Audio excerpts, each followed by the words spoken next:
唔通要我當咩事都冇發生過？你千祈唔好誤會啊！我係想你留喺由美身邊陪住佢啫。吓？好似你一個咁靚嘅女仔，點可以俾你去啲咁嘅地方噶？講數呢啲嘢等我嚟啦。就係你啦！今晚嘅獵物。嗨，呢一個人啊？吓？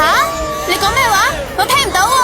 靚女，你個樣都幾索噶，同我去 happy 啊！真係可惜啦，有同男朋友一齊嚟嘅。我冇所謂噶。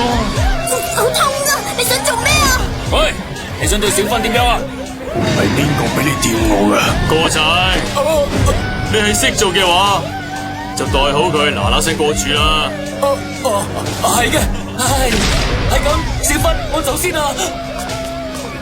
喂，阿江啊！見到啦，你男朋友真係冇用，你而家已經係我嘅人啦，之後嘅嘢唔到你話事，橫掂都要做咯，不如好好咁享受下啦，好唔好啊？你呢啲咁冇品低級嘅說話，都係唔好再講啦。咁撩女仔，人哋會以為你讀屎片嘅。咩話？呢個女仔唔會好似由美咁，俾你玩到殘之後就當垃圾咁平埋一邊嘅。